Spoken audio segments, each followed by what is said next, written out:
Payne's pretty cool, Sarah. You guys were having Nikki Payne on for a little bit today, and then a lot more at a future time. Yes. And as a 5-minute Firebird. So if you're not one of our patrons on Patreon, now is the time to, get on it. Join the fun. Why don't you explain what a 5-minute Firebird is? They're never 5 minutes. They're never 5 minutes. Our 15-minute Firebirds. So we have a Patreon, and there's an extra banter episode every month and a Discord. But then we had this idea of just doing little video clips with people who are authors that we think are cool, people in the romance community, and they often don't really talk about their books, just briefly, but then it's kind of something else. So we had Christina and Lauren talking about concerts, for example, or Eloisa James came on and talked about how heroes need to be harmed and learn. And Joanna and I talked about mafia versus motorcycle club romance. So they're kind of fun, and they're just way more chill and shorter. And sometimes it's just one of us, sometimes it's both of us, depending on who we're with. And it's just another fun way to see people. So anyway, we like it, and we think you would like it too. So join us on Patreon. Yeah, I got a text. I got a message the other day, and this is not the first time I've gotten this message from a listener who was like, how do I find more Fated Mates community? Because I love the podcast. And the answer is the Discord, which you have to join the Patreon to be part of the Discord. And that's partially because we want to make sure that it stays our community, a community of people who listen to the podcast and care about it and, find it entertaining, because that's really all you get at the Discord. And look, but all the levels of the Discord, all the levels of the Patreon get the same stuff. Yeah, exactly. Welcome, everyone. Patreon, it's like drinking out of a fire hose, but you'll get there. It's fine. Yeah, seriously. And yesterday I posted a video of myself crying. Did you see that, Jen? Oh my God. No, because I went to bed at 8:00 last night. I was so tired. No, Jen. Okay, first of all, welcome everyone to Fated Mates. I'm Sarah McLean. I read romance novels and I write them. And I'm Jennifer Prokop, a romance reader and editor. And Sarah is about to show me what made her cry, apparently. Okay, first of all, so I think I've talked about it on the podcast before, but I hate the post office. We've done this before. We don't have to do it again. And so I fail abysmally at going to the post office. But yesterday I went to the post office, and there was this big box there for me. And it says romance reasons and Take the Finger. Amazing. And Bare Knuckle Bastards and Derek Craven Would Never. It's full of stickers from on the outside. So cute. Including Roy Kent. Somewhere on the box it says whistle. Whistle. Amazing. Anyway, on the Discord, they requested an early copy of Knockout to share among themselves. So I mailed an early arc of Knockout, I don't know when, in maybe June or July, to someone on the Discord. And then she read it and passed it on, and they read it and passed it on and passed it on and passed it on. And it has come back to me. Oh, that's so cute. Look. It's got little Post-it notes. It has stickies and marginalia all the way through it. And they sent me a notebook that's full of their own thoughts about the books and how excited. So they all wrote before they read it, that's amazing. How excited they were to read it, and then notes throughout and letters. And it came back from Robin on the Discord, and she sent a bunch of category romances with crazy jobs for us. Yes. So I'm gonna ship some of these to you. And she was like, I'm not only requesting a crazy jobs and category interstitial, I'm also providing you with content for it. Sure. Perfect. Which is really, the best way to get us to do the work. And apparently a Lindsay Sands book that has a chastity belt in it. Look at that. These people know us. A read-along title. If I've ever heard one. And look, this bobblehead Ted Lasso. Oh, so cute. So listen, as you know, I've been having a tough time this week. And cancer is a bitch, and my brother is currently, really going through it. And so it was really nice, and this box made me cry. And I like how there's a bomb on the inside of the box, which is very smart, because if you're going to send something through the U.S. mail, as it's we a little... know, Yes, keep that It bomb says on the Tommy inside. Go Bomb. Listen, Perfect. I loved it. So, and I took a video and I cried in it and I posted it to the Discord. So, if you too would like to see me cry on video, just send us cool shit in a box. Listen, join the Patreon. What are we doing today? Listen, I was like, I'm about to shut it down because we don't have time for Eric a lot is of banter flip today. His lid when he sees the length of this episode. That's okay. So we love you, Eric. We love you, Eric. The podcast literally would not exist without him. We have Nikki Payne on to talk about the 23 for 23 project and like kind of where it came from and how to do it. And then what we're going to do is talk about a bunch of books, and we are going to go super fast, right? So if you're like inspired, we're going to give, and you can go to their website, 23for23.net, or you can just look at the photo array. And originally Sarah was like, we'll just give them 23 books. And then we realized it's probably going to be way more than that.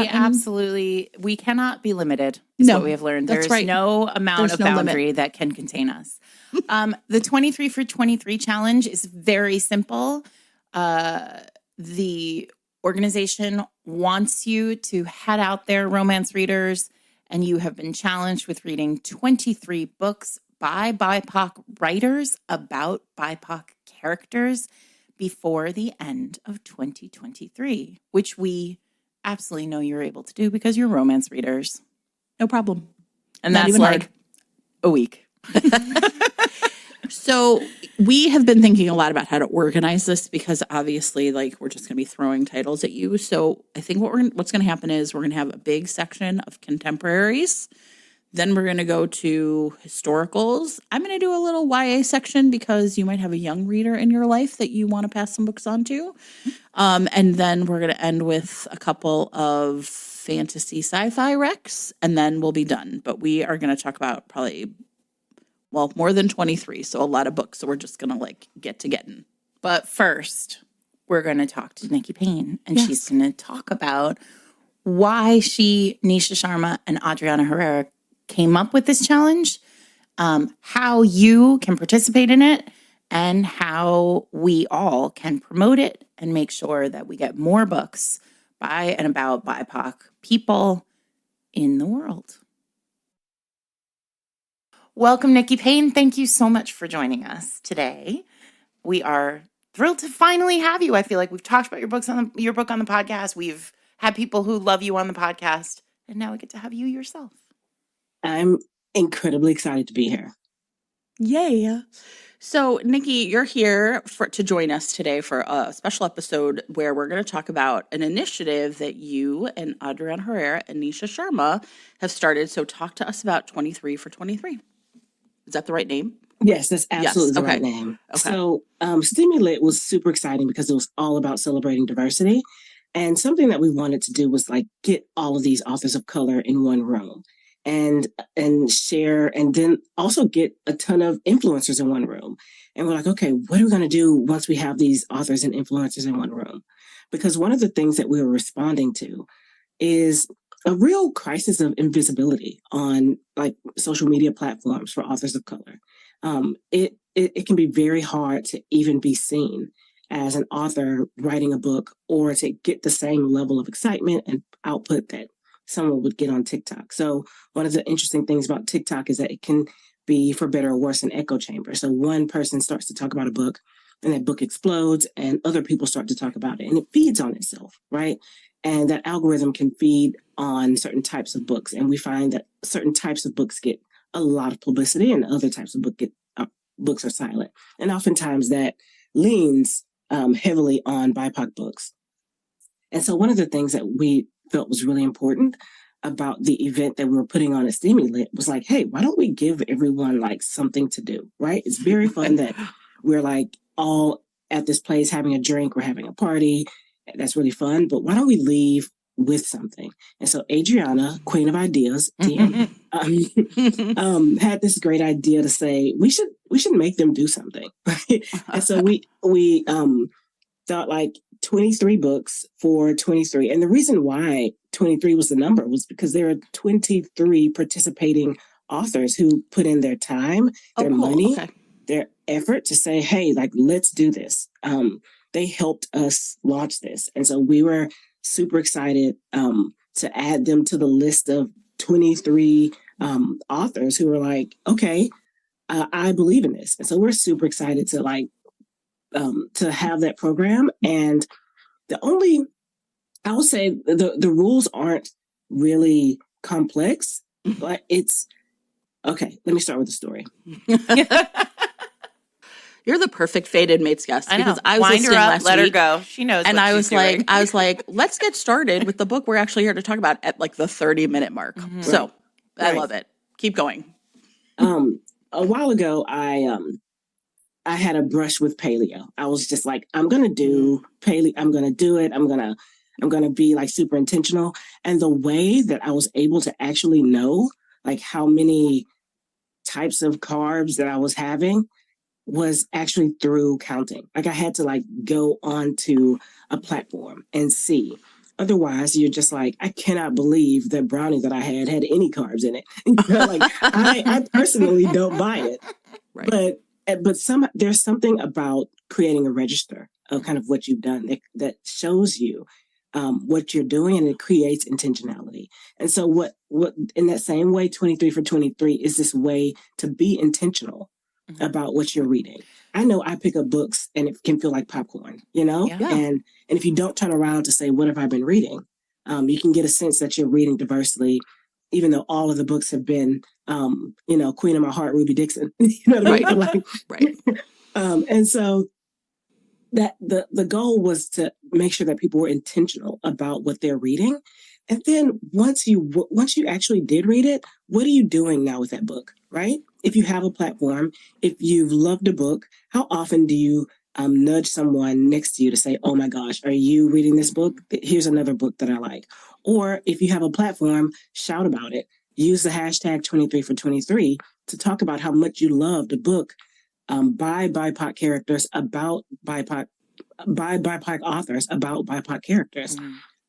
It does immense and amazing work, and it adds to the echo chamber, and it pushes the algorithm. And it also, what it also does, like this is another thing that people don't take into account, is that it also affects the types of things that you then see on the algorithm, right? It affects the types of content that you see. So now you are now more aware of really cool BIPOC authors that are writing books in genres that you love. So it not only helps those authors, but it also creates a wider readership and gives you access to new and like really, really amazing authors. So yeah, read about it intentionally, shout about it, scream about it, whisper about it, and request it on your library, tell people in a book club.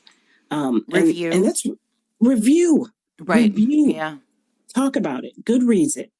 Yeah. 5 stars it. 3 stars it because you, really wanted the other villain. Do you know what I mean? Like, Sure. Be active and intentional in BIPOC books. That activity matters. One of my favorite things about this is only romance readers would have been like in August, like, sure, absolutely, I could read 23 more books this year. I mean, honestly, I'm going to read 50. So I'm just like really setting some aside for like this particular project. But I agree. I mean, and I think, for a really long time, the way that we need diverse books, I think was one of the first organizations that really said, like, you have to be intentional. Right. You have to and I think anybody who makes a list of like what they're reading knows the power of tracking. Right. So it's, it just makes sense to say, like, if this is something you want to be intentional about, then this is a good way to go about doing it. On 23for23.net, we have like all of these graphics that you can post to say, like, here's what I read. You can attach the hashtag to it. Cool. And hopefully that creates eyes as well. There's also a backlist of all of the 23 authors, like over 250 books. If you're looking for like, where do I start? All of that's on 23for23.net because we wanted to give people the resources and the ability to just do it easily. This week's episode of Fated Mates is sponsored by Diana Quincy, author of The Duke Gets Desperate. You know what I love more than anything, and I know you love it too, Sarah? People fighting over a rundown castle in Scotland. Oh my God. That's all I want. Why do I want to inherit? I want to inherit a dilapidated castle somewhere. And then I'm sure I would hate it from the beginning, from the jump, but that's what I want. Okay, well, I want to just inherit the money to save the dilapidated castle together, right? Anthony carries the Duke of Strickland, and he has, with his spendthrift father gone, he can finally restore the family castle to its former glory.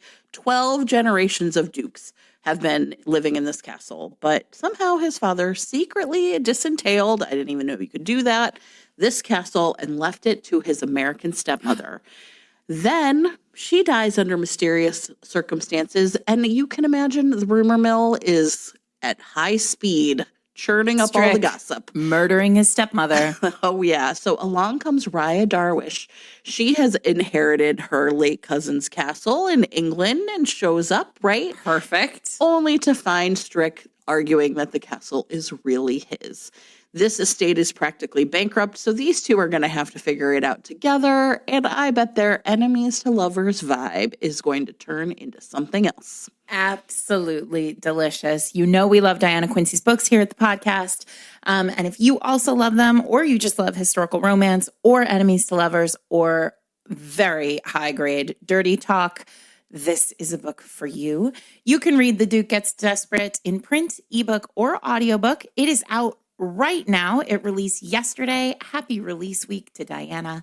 And thanks for sponsoring this week's episode. I also on 23for23.net, there's a lot of information about why this is so important, right? Right. Could we talk a little bit about, we've talked on the podcast before about what's going on in publishing and gatekeeping and where the state of BIPOC authorship and BIPOC characters in publishing.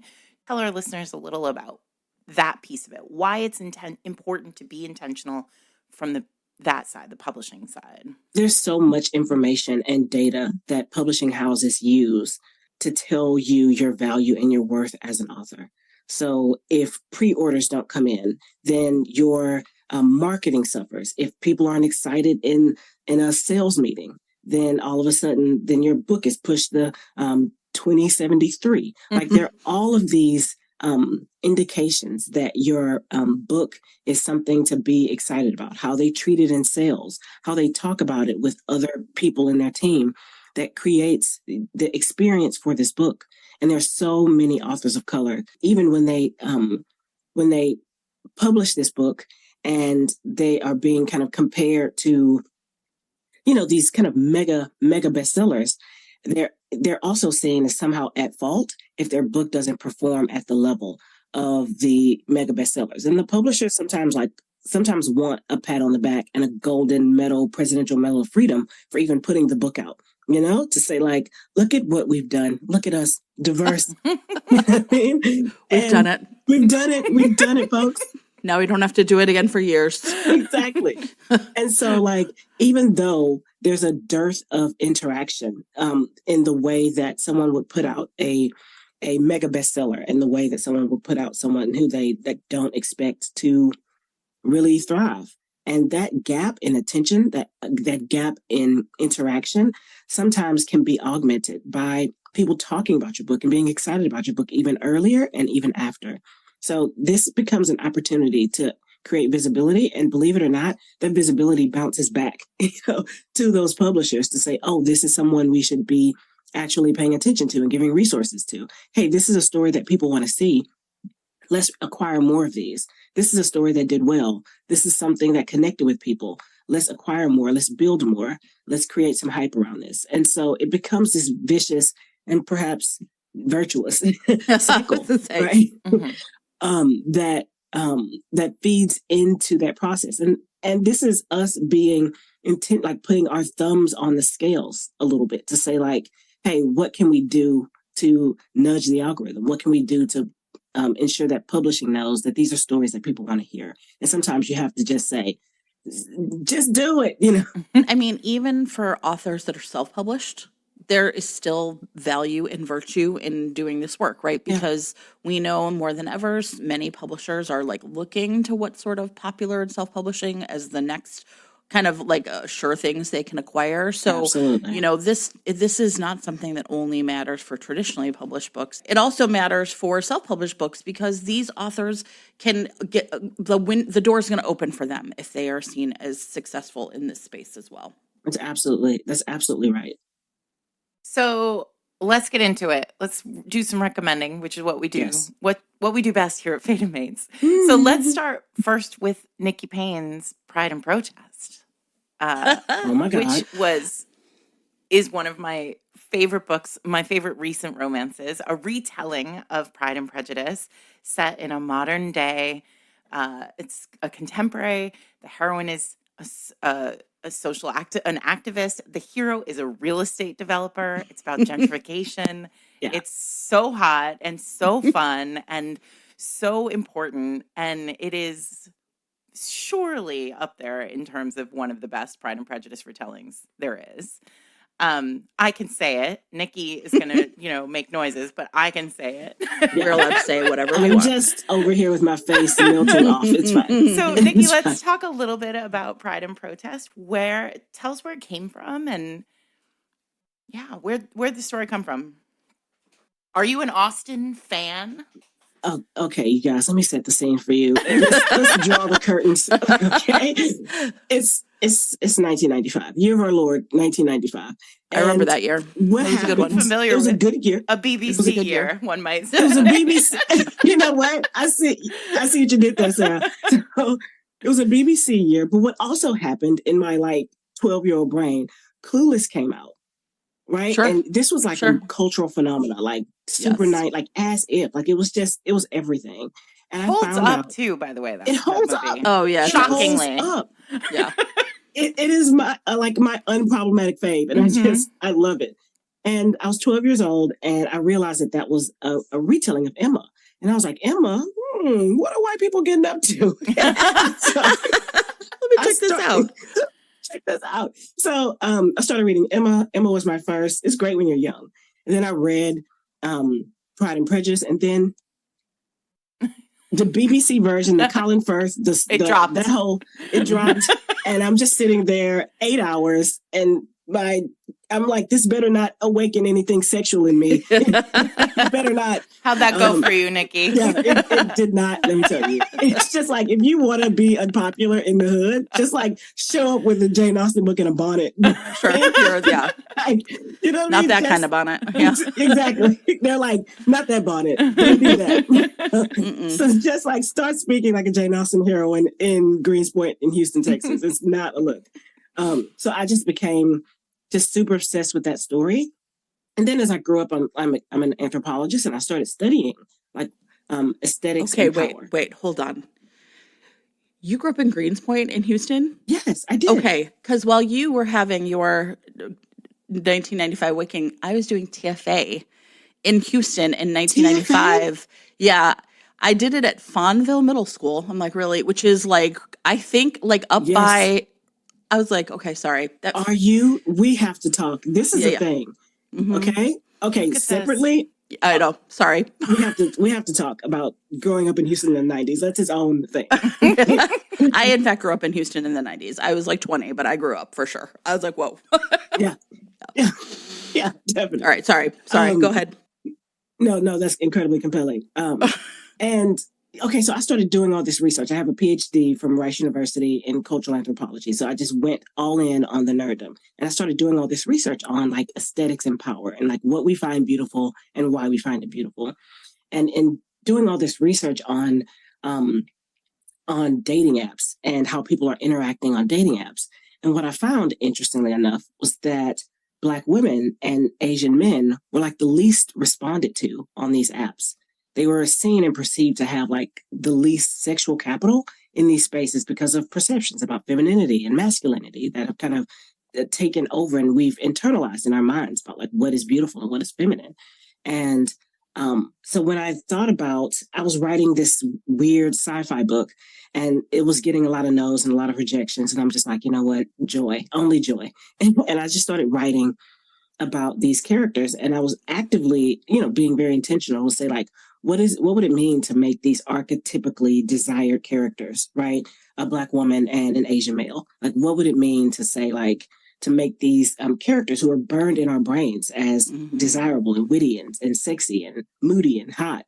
Darcy's the archetype for so many of folks, you know? Yes. That what would it mean to kind of race them and gender them in these very specific ways? And so I started writing it out, and I kept having fun, and it kept being fun. And so I finished the book, and then I sent that out, and it got a lot of attention. I was in Pitch Wars, and like it did really great. And I was like, wow, look at what happens when you write with joy and, and intention. So Pride and Protest came out of that. I also live in DC.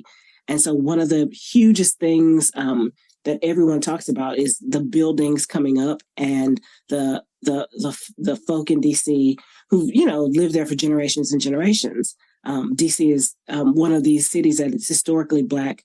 After the war, a lot of Southern African Americans went up to DC because of the protections of the federal government. And they came and kind of camped out there to say, like, okay, you freed the slaves and now, you've done Reconstruction. We're going to do a thing. And because of that, DC is in the region around it is one of the areas of the largest, like kind of most affluent and stable Black community, really in the country.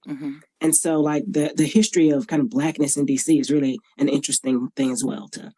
But that's changing, right? The demographics of that are changing as new buildings that are unaffordable kind of pop up. Sure. And so that's happening in so many cities. I live in New York City and Jen lives in Chicago, and it's a huge problem. So I was just reading this week, actually, that what's happening in Chicago is really interesting because poor Black people are leaving Chicago, but wealthy Black people are staying or moving into Chicago, right? And so it's like gentrification squared.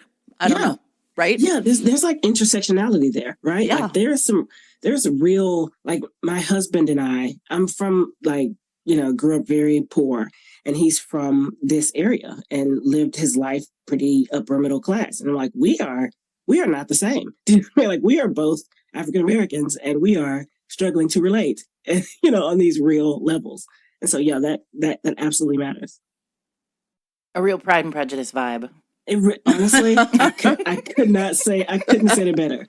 He's absolutely Mr. Dorsey. Just such a snob.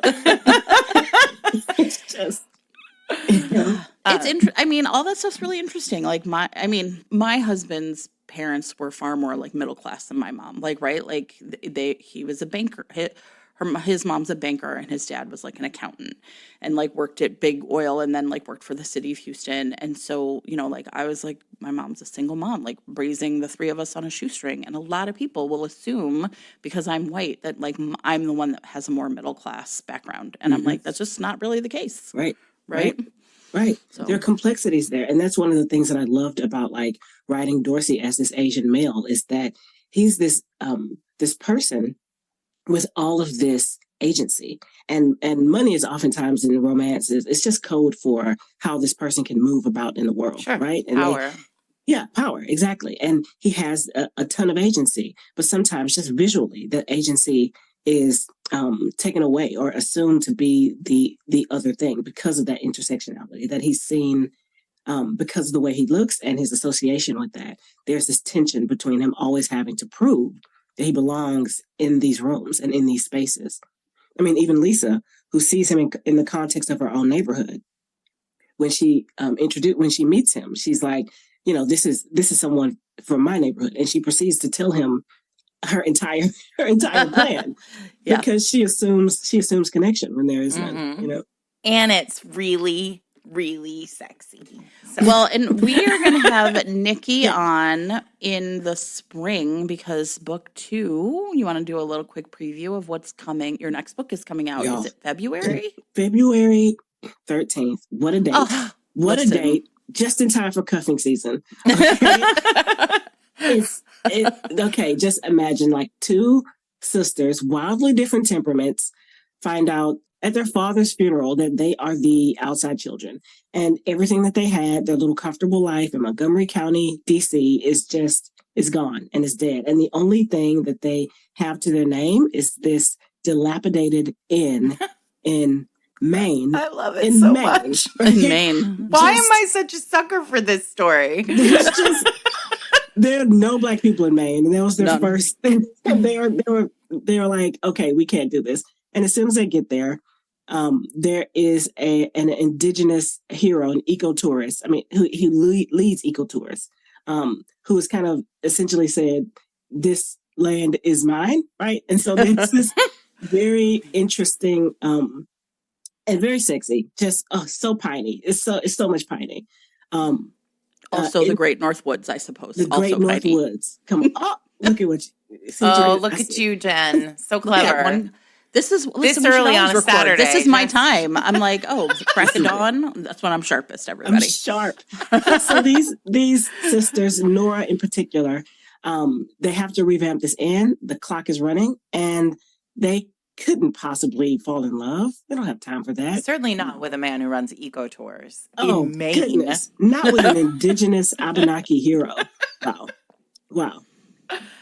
Cannot. So- Wait, what's that one called? So we can It's all called Sex, pre-order. Lies, and Sensibility. Sex, Lies, and Sensibility. Sex, lies, and Nice. So you're going to come back on for a full episode. We'll talk about all of that. We'll We're talk about. gonna- You know what we're I gonna want do- you to come on for, Nikki? What? I want you to come on and we'll do home renovation. We'll do renovation romance. Oh my gosh, Can we yes, please do because- that? Yes, because I can Amazing. recommend so many. Yes. So many. So I get love it. ready, everyone. Yes. Nikki's coming back, and we're going to do reno romance then. Reno romances. Genius. No one loves real estate like a romance. Like nobody. The Nobody. details. The Yeah, right? details. All those Oh. historicals where heroines inherit castles. Yes. I mean, Always. listen, And there's they so have to- many. They always have to revamp them. must. And there's always like some broody hero in the background. Right. Like, Gumming we- things wielding up. his hammer. We didn't need the cousins. You know, just always. guys. Can't wait. It's going to be Yes. super fun. All right. So Oh, that's that's great. scheduled. And Yes. this is amazing. Thank you, Nikki. Thanks for coming on and talking about 23 for 23. We're so excited about the project. We're going to do our best to scream about it, promote it, and make sure people participate. So I we'll love that. see Thank you you all in so much for that. February. Yes, you will. Okay, I'm literally adding another book that just came to me onto the list. This is why we can't be contained. We We're cannot like be that old contained. Sports Center saying, We're right? we're You like can't- right? Did you know that sometimes Victoria calls me a mom soon? That is honestly perfect. That's what we're a book soon. We're a romance force soon. of nature. We are. We are hurricane fated mates. She goes, "Oh no, it's mom soon." That is. I can't even. Listen, this kid. It's perfect. It's just too much.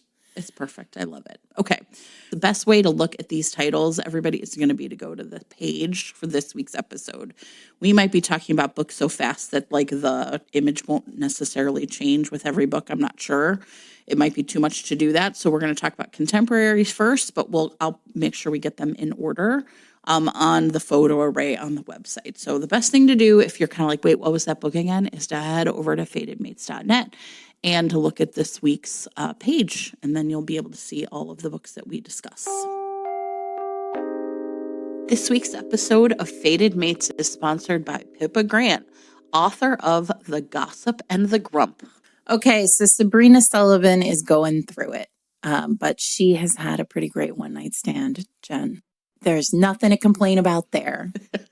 And during this one-night stand, this like very sensitive soul, she spilled her secrets to him. She told him all about her family cafe, which she loves more than anything, which she's wanted to be hers. She's wanted to run this business since she was a baby for 30 years. It's now been sold out from under her, and the new owner is going to renovate it for revenge against her family. I'm not sure what a revenge renovation entails, but I am definitely curious. You know and wanna what? Read it. I don't care. I want it. Anyway, so she leaves her one night stand. A week later, she meets the new owner. And would you believe, Jennifer, I would believe. the new owner is the same man who rocked her world all those evenings ago. So now here we are. We've got a very big grump who really just wants to do revenge, and a gossipy girl who he can't seem to stop thinking of, who just might be the wrench in those plans. I love it. So if you want to find out more about Gray and Sabrina and what they're going to get up to,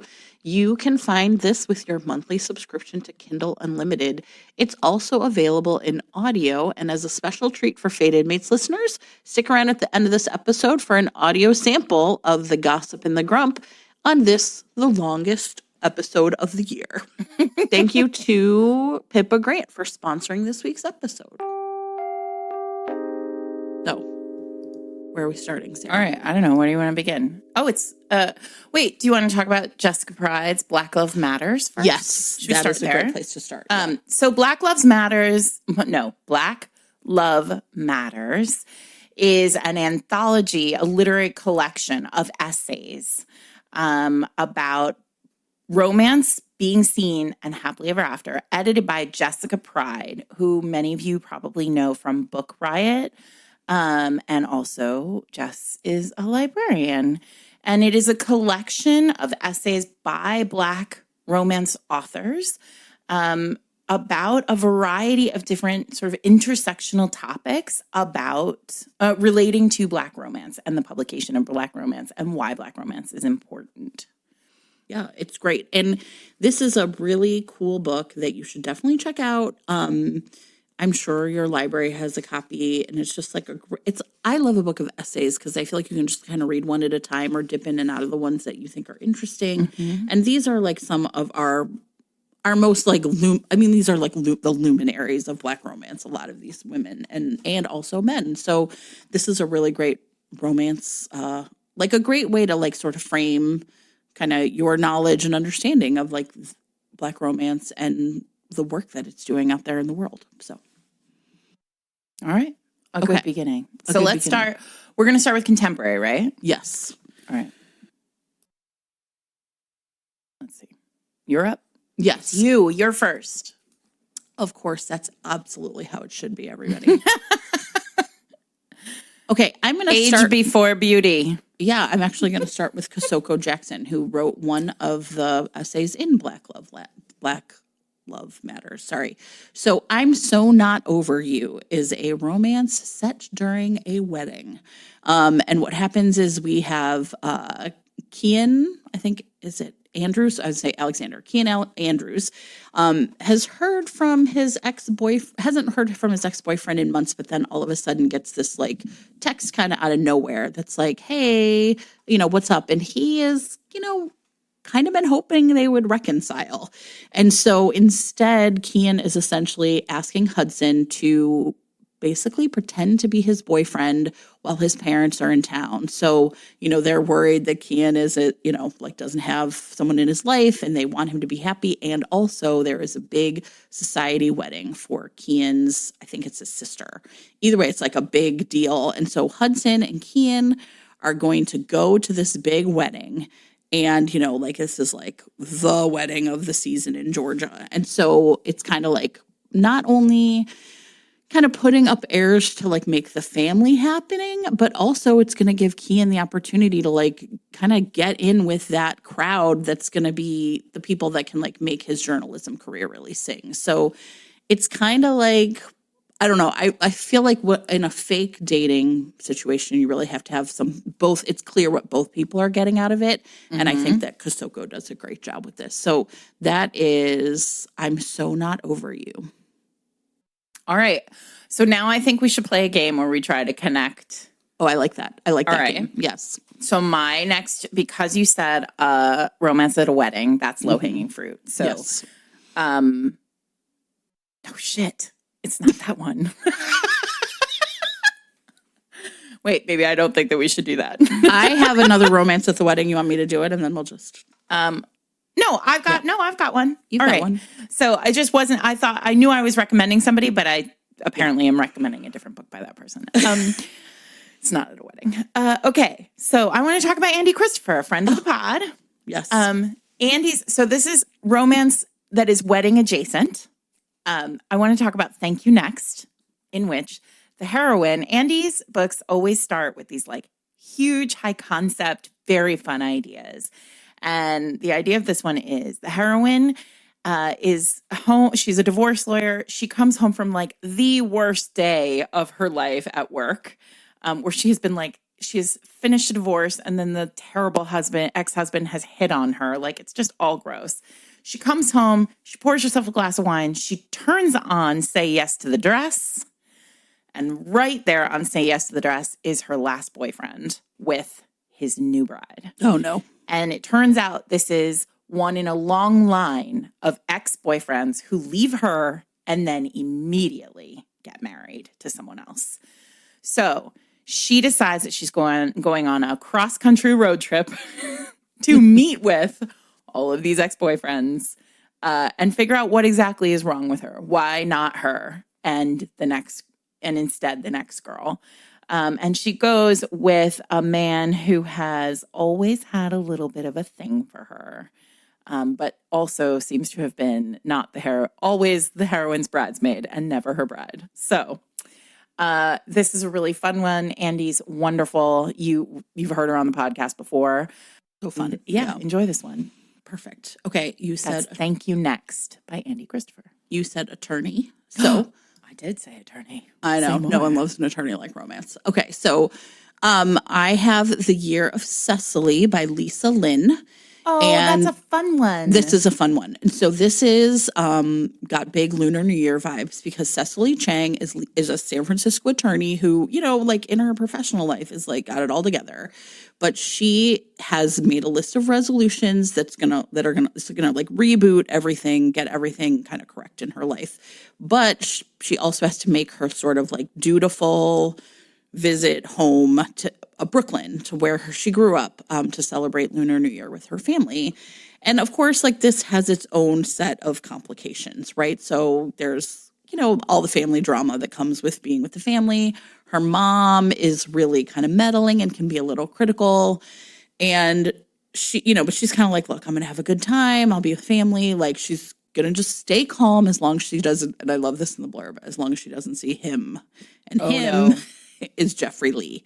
And 10 years ago, he kind of broke her heart and did it in a not so great way. And so she has basically just been like, he's dead to me, which I really love. Like, talk about, look, Cecily has kept him in cold storage for a solid decade and he deserved it. And so he's a successful screenwriter now and he thinks the time is right to win her back. But he is not on her list of resolutions for rebooting her life. So we'll see what's going to happen between these two. This is the first book in a series. The second one, The Rachel Experiment, is also out now. Nice. Yeah. Well, you said family drama. So I am going to talk about Sabrina Soul's Delicious Temptation, which is the first in her Delicious Desire series, which all focuses on food.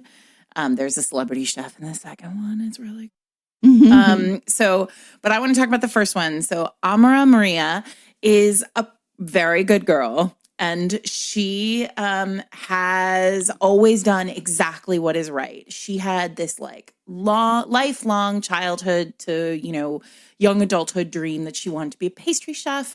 But she put that all on hold because her parents were struggling with their bakery, their Mexican bakery. And she realized like she couldn't go off and be a pastry chef. She needed to go home and like work in the bakery and help her parents because she's a good kid and she sacrificed for that. But she's home and sort of, in this place, and her brother's very sexy ex-best friend, Eric, arrives on the scene after a 12-year departure because he sort of caused some drama years and years ago. He is no longer best friends with her brother because they have fallen apart or they've fallen out. And he's back and he's ready to make amends.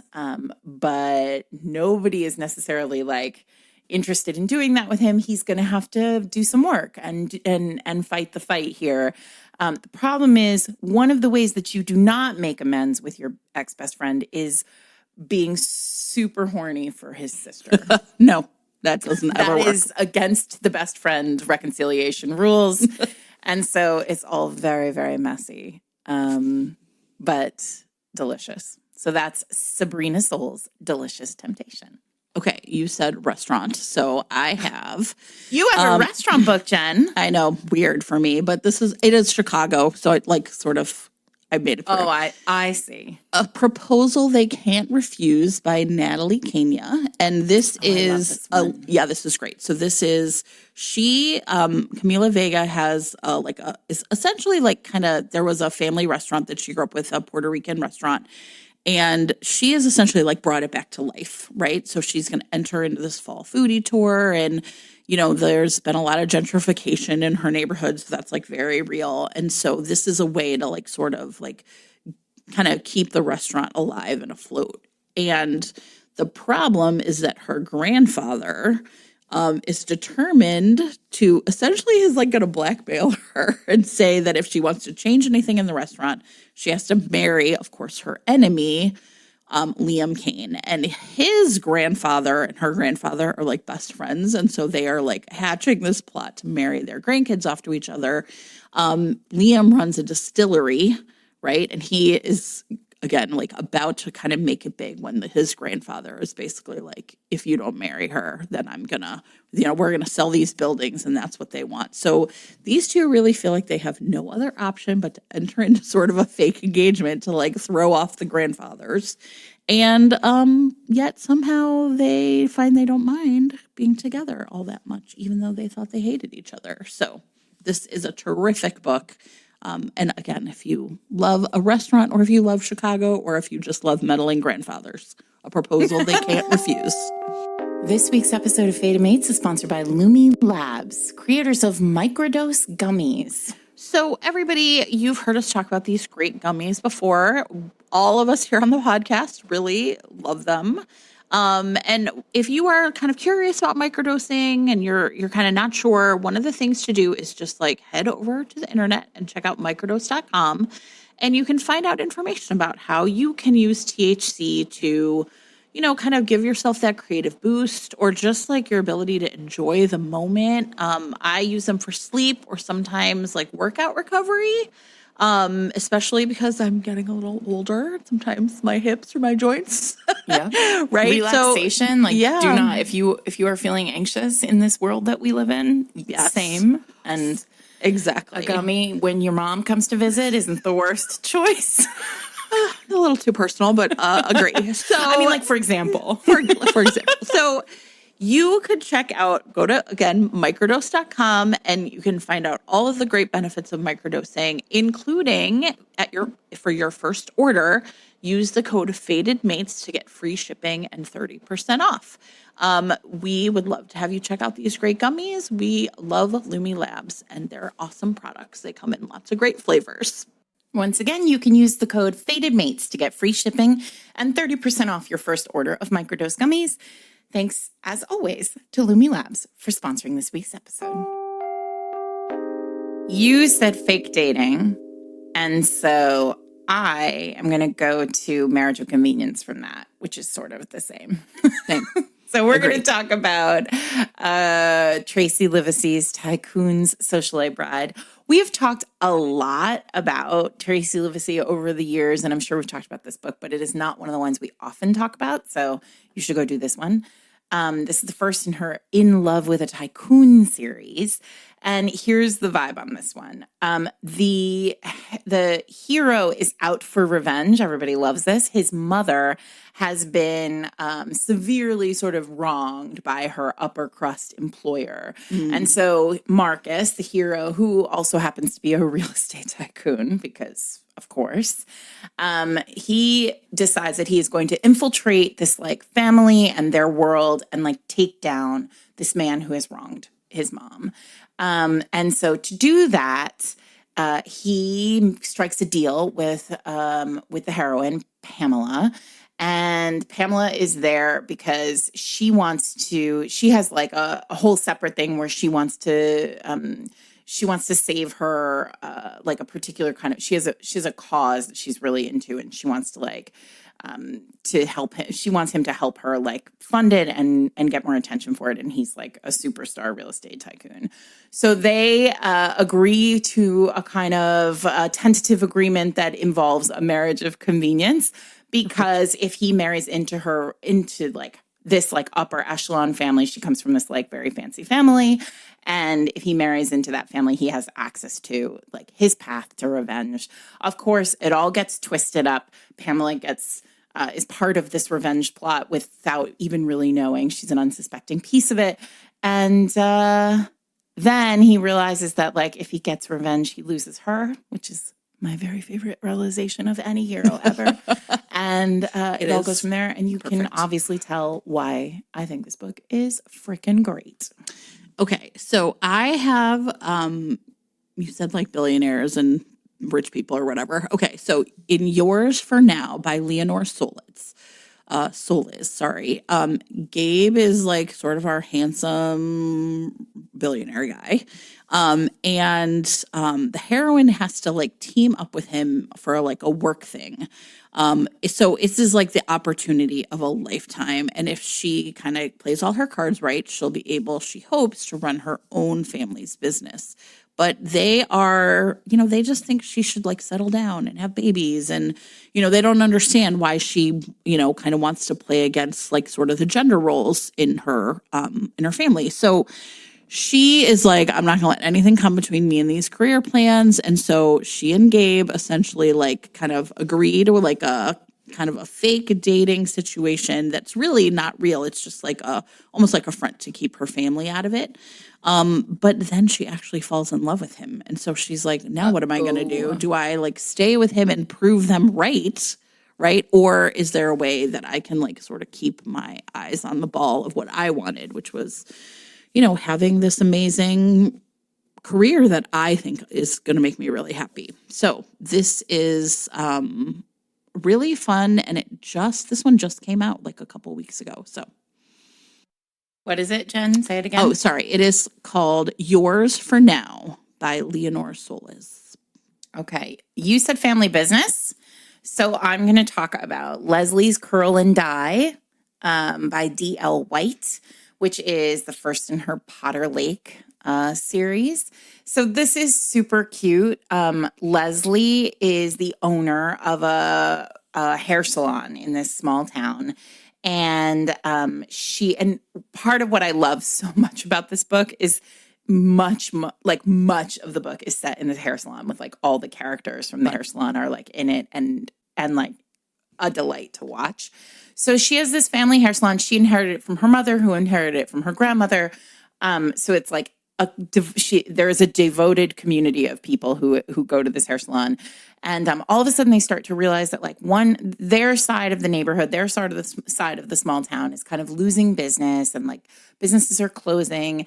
And there's this like hotter, newer side of the town, which is where businesses are opening up and like getting more foot traffic and more attention. And there in that place, on that other side, is a brand new hair salon named Guys and Dolls, which is opened by this guy, Casey, who she's known forever. Like they've known each other for a long time. And back in the day, in like a million years ago, they had like one wild night. And Cade actually, I think, took her virginity. I can't remember. But like it was intense.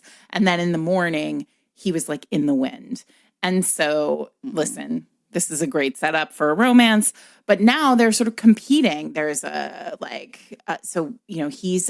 this sort of sense that like he's stealing her clientele because he's got all this like fancy stuff and he's ruining this like old institution.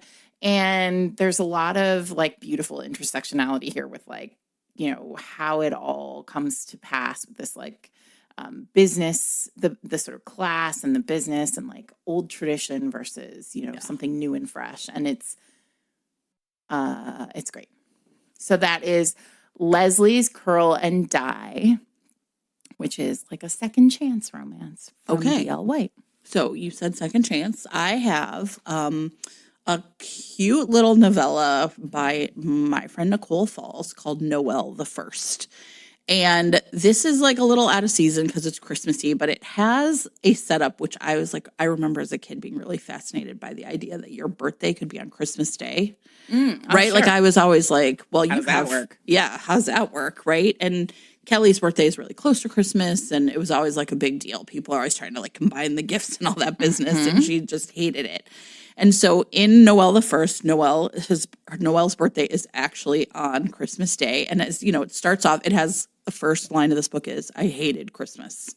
Right. So when she was a kid, she thought it was great to like, share her birthday with sweet baby Jesus. But now as an adult, it's just like this thing that she has to get through. And and what happens is her old friend, Jay, kind of comes back to town. And he is kind of he's like moved back after a breakup. And he's kind of like, I'm going to get back with my, they were like childhood best friends. And so if I'm remembering correctly, they did not really date in the past. Like it just like never was the right time. But now but they were like best friends. And so he cooks up this big scheme to like sort of like bring the Christmas spirit back to her. And like her sisters, it begins with them like on a bar crawl. And she's just like, I want off this ride. And so it's got like a lot of the whole like family, friends, everything happening in your face vibe. And because it's a novella, it's just like a super short, sweet read. So will she get back together with Jay? How will these old friends find each other? Oh, okay. So second chance still. I want to talk about Uzma Jalaluddin's Much Ado About Nada, which is set in the same Crescent City area of Toronto as Hana Khan Carries On. Nada is an engineer who is on the cusp of 30, whose family is kind of like, it's time for you to get out there and find yourself a family, a man and a family. And she has this she's been working forever on this app, this dating app that's sort of failing. And she's like in a place, poor Nada. But her best friend is like, hey, why don't we, you need to get out of here. You need to break free of like these, like, the like doldrums of daily life. Why don't you come with me to this like weekend and, we'll go and we'll hang out. And oh, by the way, this guy from our childhood, Baz, will be there. And it'll be so fun. We'll get to see him. What nobody knows is that as they aged, they started to really like fall for each other. And this beautiful, there are flashbacks to these moments where they were falling in love. And it's so beautiful. And then of course, like it all falls apart. This is a retelling of Jane Austen's Persuasion. And so, it takes a long time for them to come back around to meeting each other and rediscovering each other, but also discovering that they never stopped caring for one another. So it's really, this one's so romantic. You all know how much I love Uzma's books, and it really does the job, especially because there's so much secret keeping in this one. And also Uzma is she's an incredibly funny writer. And so all the other characters are just hilariously funny in the mix. So that's Much Ado About Nada by Uzma Jalaluddin. Okay, so you said like a character kind of in a situation, right? So I am going to do Mickey Chambers Shakes It Up by Cherish Reed. This book is really fun. And so basically Mickey Chambers is, she's in her like early 30s. She's like an adjunct teaching literature or like, English composition or whatever classes. And so, it's like really hard for her to make ends meet. She's not really a full-time employee anywhere. And she has, kind of like medical needs that I think are like, it's not like the center of the story at all. It's just like a part of her life and like kind of what she has to go through. The book starts like she ends up at her parents' house and, because she's kind of like, it's a free meal and everyone kind of like, you can tell is a little like, why can't she get it together? Right. And so she ends up picking up a job as a bartender, even though she's never been a bartender before. And the owner, Diego Acosta, essentially is just like a total stress ball. His wife has died. He's really worried. He's like running her bar into the ground. He's in his early 40s, but going back to college part-time. And so he's basically like, what am I doing? And then you've got Mickey, who is just like super sunny and sexy. And the college thing is like, she's a pro ad and she turns out to be the teacher of his online writing class. So this is like a whole complication that neither of them really expected, but they cannot stay away from each other. And it is delightful. It's a great, great book. I loved it. All right. Well, you said the magic words. I sure did. I just gave you the widest opening. You did. You said teacher. You said professor at college.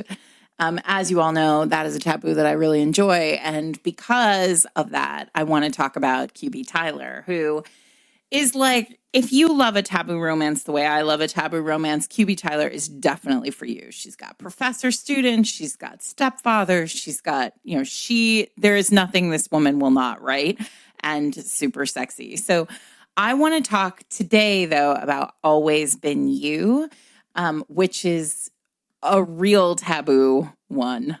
These two are adopted siblings. I know. It's a lot. Headphones in, everyone. There's also an age gap here. He's 11 years older than her, and so he's like basically out of the house by the time she's been adopted, which I think is the only way you can really pull this off with an age gap. And so she has had a crush on him since she was like 13, but he, of course, has not even noticed that she existed until she is of an age, which is good. And it's I would call this an erotic romance. It's very spicy, very taboo. QB Tyler that's what you're going there for. You really can't go wrong here. If you're looking for a great like one-handed read, she's your girl. She also kind of knows, you know what I would say about these books? She really knows the job in terms of like hitting you like at that like reptilian brain part where you're just like, yeah, I love it. I'm for it. I want to eat it with a spoon. So enjoy. If you've never tried QB Tyler, you are about to enter like a world of excitement. You can really choose any book by her and find like the kink that you're most into. She's definitely probably done it. So enjoy. That is Always Been You. And it's like basically like longtime fated mates. So I want to talk about Jana Goes Wild by Farrah Heron, which I think will, I don't know, long time love, I guess. I'm not sure what the connection is, except that I love this book and any chance I can to talk about it. I feel like this is probably one of the best second chance romances I've literally ever read, right? Like, okay. So they had a brief fling like 10 years earlier, just like it was just hot and sexy. They were so into each other.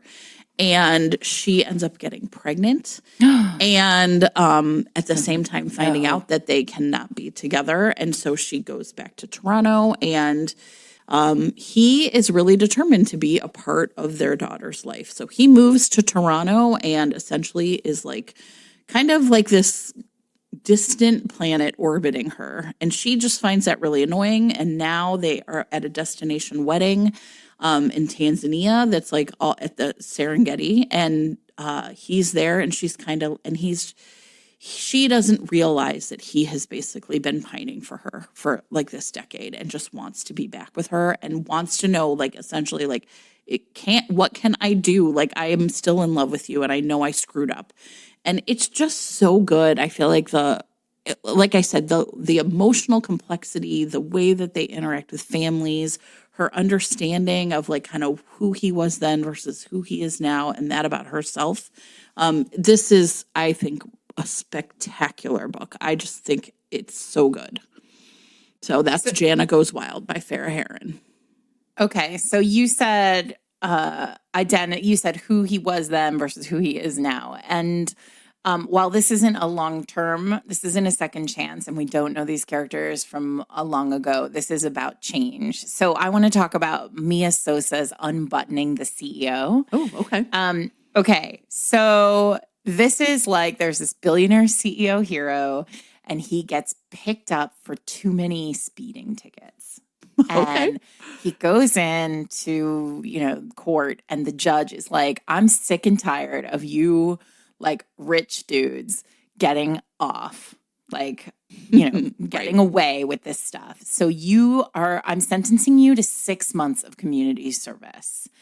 But he doesn't want anybody to know, like he's such a big deal that he doesn't want anybody to know that like he is doing community service or where he's doing it. So he chooses this nonprofit organization that brings technology to like low-income communities. And he goes in like to basically intern for free for this nonprofit. And the head of the organization doesn't know who he is. And so she knows he's like a hotshot and like clearly kind of a bro. And she instantly hates him. Like, and so but of course, like he's also super hot. And she's like, oh no, I'm feeling pants feelings and also irritation feelings. But then because it's Mia, right? Like they have this like very sexy push-pull. And when they finally, let themselves fall into, whatever, he realizes like he could have really just screwed up because he hasn't told her who he really is. And this nonprofit is on the line. Yeah. And so she doesn't want anybody to feel, so like he realizes like he can't, should he tell her, should he not tell her? And then if he does tell her, what's the fallout from that? Because suddenly, she's sleeping with a billionaire, and that changes everything when you run a nonprofit. Yeah, so, sure. Yes. It's really great. Mia is so fun. She has such a great voice. If you've read her rom-coms, you will love this. It's not quite as calmy, but very, very rommy. Okay. For a minute, I really wish right now I could be like, I have a story about a communist in Russia, but I don't, everybody. I have a commie. No, I'm kidding. All right. So Sarah, I think what we're going to do next is we're going to go to historical. Oh, right. Right. Well, we'll talk about these together. Yeah. And Sarah is going to kind of take lead on this section because I'm going to take lead on the section that comes after. Yeah. So, okay. Well, we have a few historicals. I wish I want to put out there that there need to be more. There need to be more BIPOC historicals. We didn't do toy runners. Do you want to do that at the end? Well, we're going to do it in fantasy, aren't we? Yeah. Oh, there you go. Perfect. Okay. Sorry. Okay. So I'm just going to go down the line. I'm going to start with Liana de la Rosa. Perfect. Anna Maria and the Fox, which just came out. Title. Did it come out this year? Is that yes. this year book? Yes, it is. Yeah. For sure. Mm-hmm. Listen, this is a hero that all my historical romance girlies love because Gideon Fox elevated himself from the London gutters to basically become a MP, a British politician. And he is clever and shrewd and perfect in every way. And he is working to secure the votes for a measure to abolish the Atlantic slave trade once and for all. So that has put him in the orbit of Anna Maria, the titular Anna Maria, who is in London right now, seeking refuge from the French occupation of Mexico. And these two have very different paths. They're both sort of working toward a similar thing, but they do not have time for each other. And of course, when two characters in historicals don't have time for each other, that is absolutely when they are going to be forced to interact with each other. But basically what ends up happening is there's like a villain who is trying to go against kind of everything that Gideon is working for. He's got Anna Maria in his target, and Gideon has no choice but to sort of throw his power behind her to keep her safe, and potentially sacrifice his own goodwill in Parliament. But of course, it's romance, so it all works out. Okay. I bet it's all going to work out. It's all going to work out. Yeah, it's great. So that is Anne Marie and the Fox. Oh, I'm still going. Yes. So let's keep going. It's just me. It's just the Sarah show. All right. I want to talk about Jeannie Lynn. We've had Jeannie on the podcast. We've talked about, we have a lot of books by her that we love. I want to talk about The Lotus Palace very quickly. If you love a romantic suspense and you're like, I wish I had a romantic suspense to read, this one is for you. This is set in Tang Dynasty, China, like most of Jeannie's books. At a place called the Lotus Palace, which is a kind of like a salon, like a literary salon slash courtesan run kind of brothely thing. It's all things. It's Right. like where smart people come and hang out and also have sex, right? Listen, I wish I had one of those places. So the heroine is she is not a courtesan. She is a servant to a courtesan. And she sort of lives in the quiet in these places, but she has been noticed. I love it when they're noticed. I love it. Noticing is the best. She's been noticed by this kind of like flirty hero named Bai Huang. And there is a murder afoot. A murder happens, and the heroine's sister is blamed for it. And she knows her sister is innocent, and she must help to exonerate her sister. And in order to do that, she needs help. And so she asks this very brilliant kind of hero-y, this very brilliant hero, Bai, to help her exonerate her sister and solve the mystery. So it's very suspensey. There's always something, there's, danger afoot. And these two are falling for each other even as they are concerned for their lives, which is always a really think Jeannie plays such danger-bingy. a really great, like, historical romantic suspense, which I feel like is rare. right. Like, it's so good. Her most recent books, I think, also kind of fall into that category. Yeah.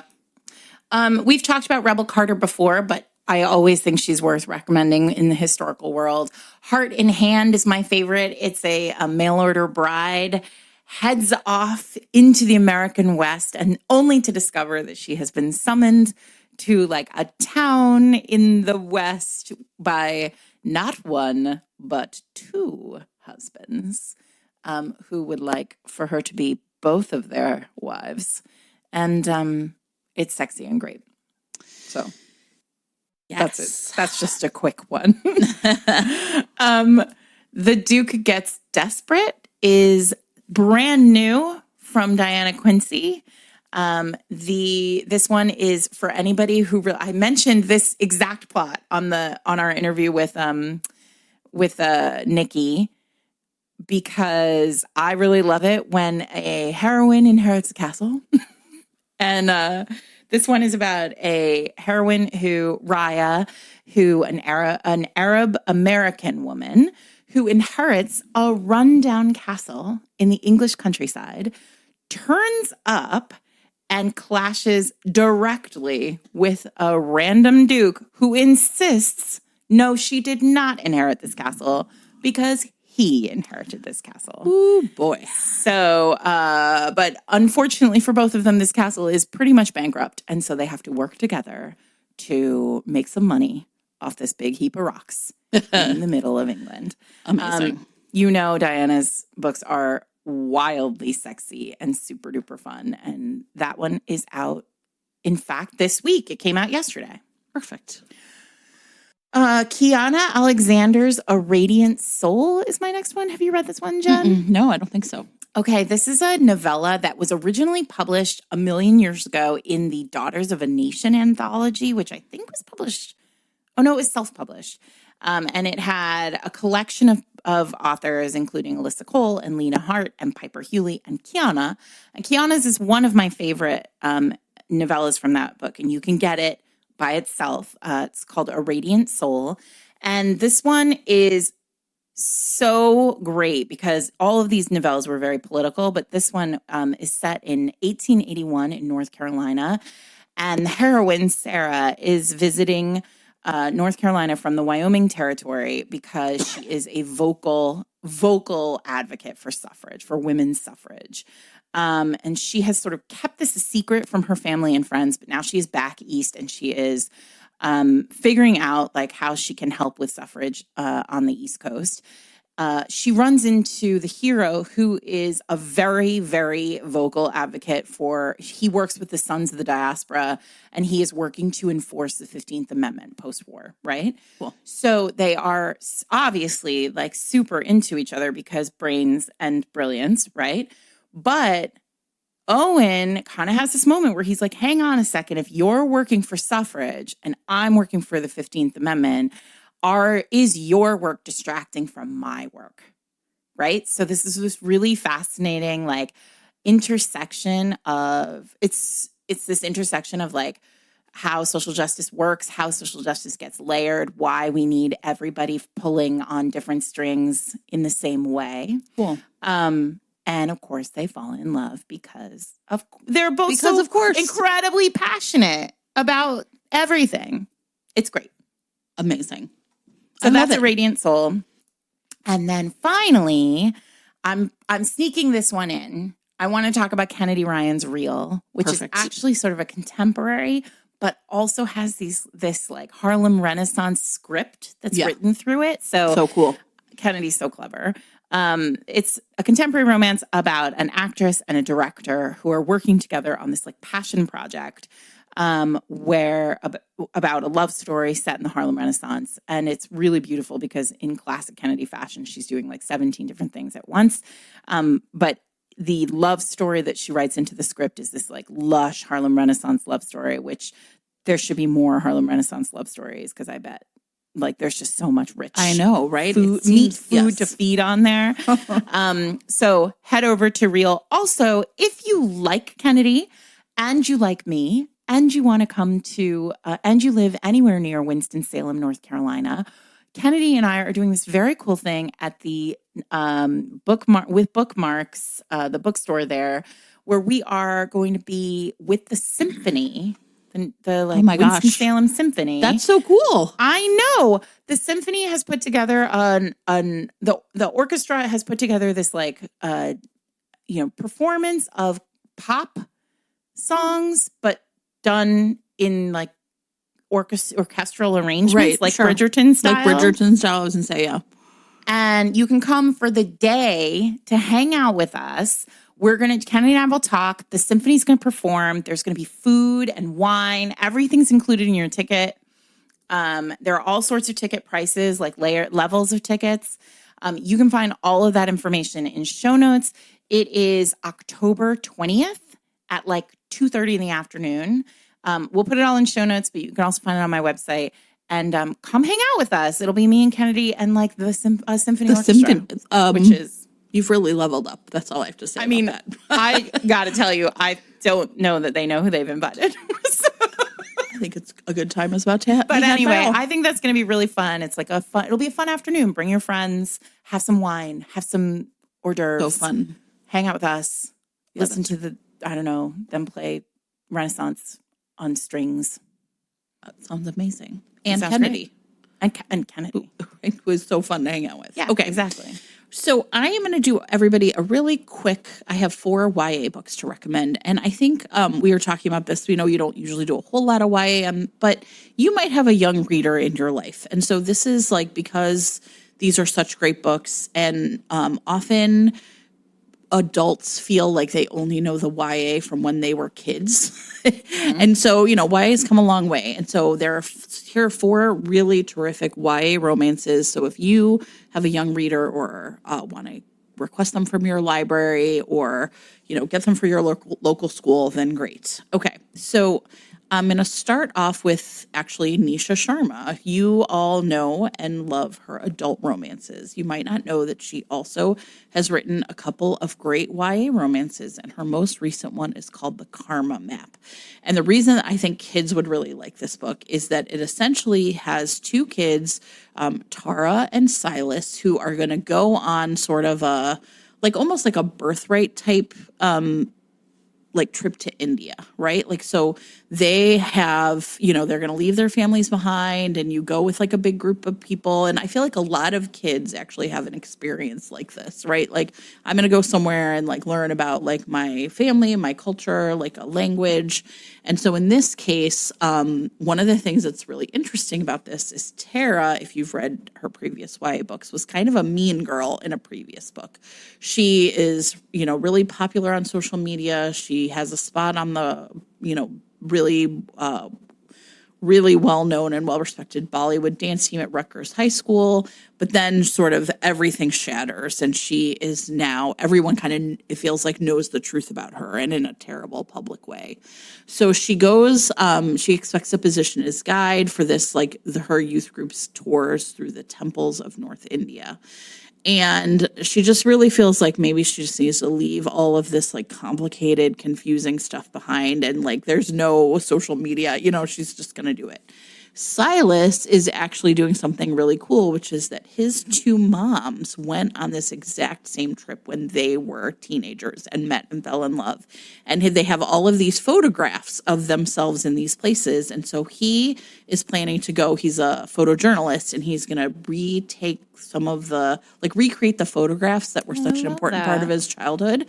I really loved this book. I thought it was terrific, and it's just really great to see these two very different kids like kind of figuring out like what they mean to each other and like kind of being the older kids to the younger ones on this trip. And it is a terrific YA romance. Okay, one of my all-time favorites is called I Believe in a Thing Called Love by Maureen Gu. In this book, Desi Lee is about to go away to college, and everything seems set up. The thing she has never been able to figure out, though, is how to get a boyfriend. In fact, she's just like always doing it wrong.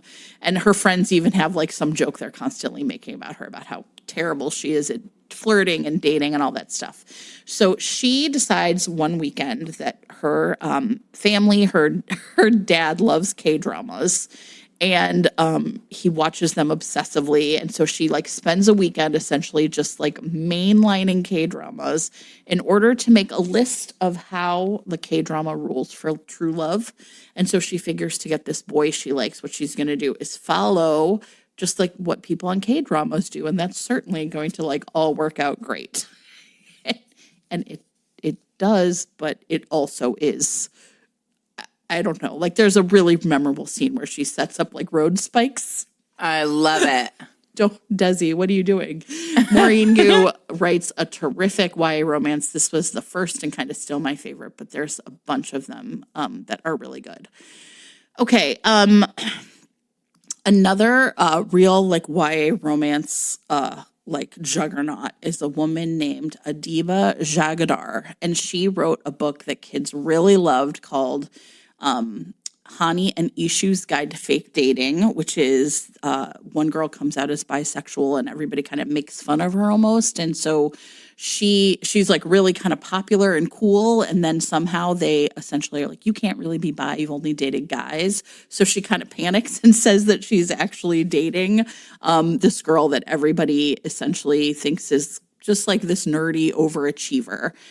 It's a great book and everyone loves it who has ever read it. But there is a new book by this author that just came out this year called The Do's and Donuts of Love, in which Shireen Malik broke up with her girlfriend Chris, and then finds out she's going to be on this reality teen baking competition show. And she's really excited because, and I like literally love this, it's going to bring a lot of attention to her family's donut shop, which is called You Drive Me Glazy. Oh my God. Perfect. Has anything been more perfect? Only she gets there and finds out that Chris is also a contestant on the show, along with another really cool outgoing girl named Naima, and what's going to happen like right between these three. So you've got a little bit of a love triangle happening. Okay, and then finally, another book that just came out, I think at the end of last year, is called How Moon Fuentes Fell in Love with the Universe. And I love a character named Moon. This won the very prestigious Pura Belpré Award, which is an award that recognizes Latino or Latina authors who best portray like the cultural experience. Pura Belpré was like a famous librarian who really cared about this. I think actually at a New York Public Library. Anyway, Moon Fuentes is a twin, and her sister is a social media juggernaut, and she's kind of just feels like the ugly duckling. And so she's just agreed to go along on this road trip with her sister and be kind of her sister's like camera woman, like just do whatever. And instead, she meets Santiago Phillips, who is this super hot guy also on this tour.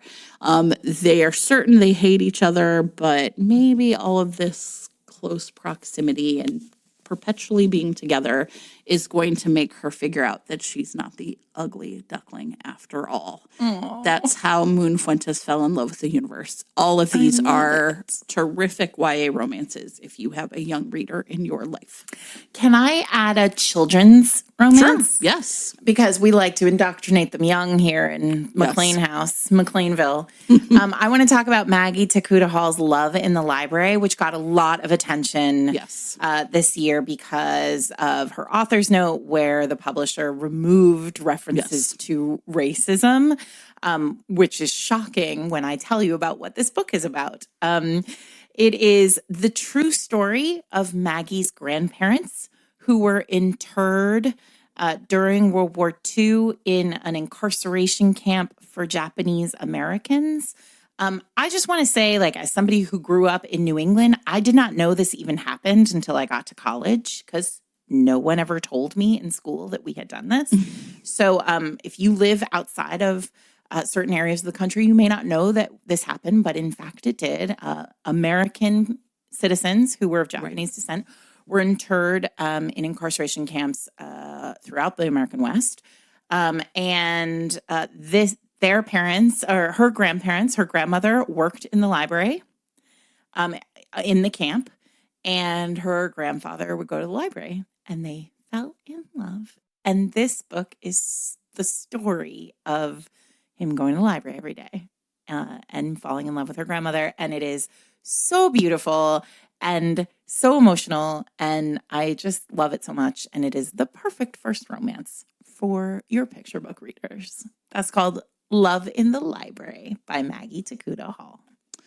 Yeah, and a great introduction to like how picture books can show us stories of like love and hope and perseverance, even in the most terrible of circumstances, right? And so then books like that tend to have really great back matter that often sort of give you the historical background. That's what this became really, the publisher tried to remove mention of racism, which is why they were there, and probably would give you a list of other books that you might read to your kids if they are interested in what they learn. So, and also if you love Maggie also writes like middle grade and YA fantasy. So yeah, once you find her, you'll never stop. Perfect.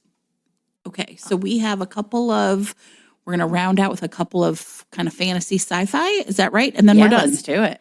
And then we're done. Okay. So we're never done. Really. We're never really done. Exactly. I am going to talk about Wings Once Cursed and Bound by Piper Drake. This is a terrific, I think I've mentioned it before on the podcast, so I will be pretty quick. But in Wings Once Cursed and Bound, this whole series will be steeped in Thai culture, which is really cool because it's like learning about mythological creatures and that I've like never known about. And so Bennett Andrews is like a vampire who works for an organization that essentially locates mythical objects that have the potential to like cause trouble for humans if they run across them. And so they essentially like, he will like find and remove these objects. This is like a whole organization that takes like essentially keeps humans out of harm's way so that they don't essentially try and kill off. It's like self-serving in a lot of ways. They, just let's not have these humans know that we exist. But he is a little too late when he tries to go retrieve these red shoes. And if you wear them, you will be essentially cursed to dance until you die. But when he gets there, he sees that this ballerina has just put on these red shoes, and he's basically like, I guess I just have to sit around and wait. But she seems to have this mythical ability to resist the power of the shoes. So her name is Pierpon, and she essentially is going to, he's like really fascinated by her, right? Because she clearly is more than human if she has been able to resist these shoes. And so her trying to figure out exactly what it is about her that makes her so special is a big part of this book. This is the first book of a series called Mythwoven, and I am pretty excited to find out what happens next. Well, you talked about a Christmas thing Earlier. earlier, so I'm going to talk about a Christmas thing now. As you all know, I am a particular fan of the Santa mythology devised by our friend Adriana Herrera in her Toy Runners series, which include the novellas Her Night with Santa, The Toy King, and a new one called Run, Darling. And you can get if you too This love is all really these, cool. Yeah. if you too love all these series, which of course you do, because these are so incredibly sexy and so fun. Oh, they're so fun. I love them all so, so much. Adriana has started a Kickstarter for a special edition hardcover bound volume of all 3 stories. If you join the Kickstarter, you can get this like special edition volume. You can get just the ebooks if you want, or just the paperback. But let me tell you, the one I joined immediately for the hardcover, because you get this beautifully bound, foil edged, like gold foiled bound book, each with full color, maybe not safe for work, art exclusively designed for this edition. And you can only get it on Kickstarter through the Kickstarter campaign that Adriana has done. And the newest story, Run, Darling, nobody's read yet because that's not out yet. So you can go to AdrianaHerreraRomance.com and learn more about the Kickstarter, or click on the link in show notes, head over to show notes, and we'll put the link there. You can get it, obviously, there are 2 tiers. You can get an ebook, or there are 3 tiers, actually. You can get an ebook, a paperback book, or a hardcover bound book. And this is super exciting. And I cannot recommend these books enough. Yeah. I say every holiday season that this is the new Santa mythology that I have introduced to my own child, which is Santa is a family business. And sometimes she's a hot lesbian. I mean, maybe not that part yet, but someday. One day we'll get there. Gather around, kids. I really am excited about too, like, we've had more and more romance authors kind of leaning into like using Kickstarter to like get some really beautiful books into our hands. And I think that's also kind of a really fun way to support like one of your favorite authors. If they have a Kickstarter, if they're putting like these beautiful editions out there, I think it's like really a fun, one of the things that Nikki has said in our 15-minute Firebird is she's just like more and more interested in people who are doing like interesting things in the romance space in terms of, interacting with, readers or getting, sort of cool stuff out there. So I am also pretty excited about supporting this Kickstarter. Mm-hmm. Fun. All right. Well, I don't know how many books we talked about, Sarah. No, Way more than 23. I have another one. You have another one? Oh, okay. Go ahead. Unless you look like you have an extra one too. Do you want to do I do number 32? 32, I do have. Well, listen, you know what? This is a fun one. The Hurricane Wars by Thea Guanzon. This is a Raylo fic, right? And we know that people really love these. And so in the scrambling. Yeah, exactly. So the Hurricane Wars is fantasy, I guess. I don't know. Romantasy, is that what we're calling it? Who even knows what we're calling these things these days? Know. Again, there's been this decade-long war called the Hurricane Wars, and they finally come to an end. And once that happens, we see that these 2 people who have been like essentially on opposite sides of the war, right? She grew up in this like nation under siege under the Night Emperor, and he is the like the heir to the Night Empire. Are essentially they have to marry each other.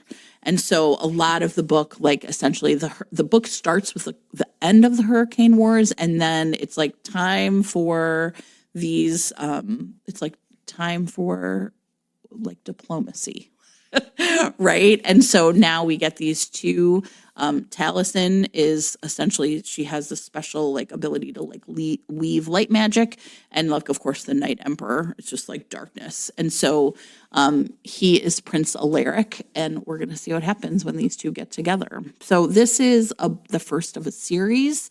And it does end essentially almost like in a kind of cliffhanger. Like it's really clear these books will continue with the same characters.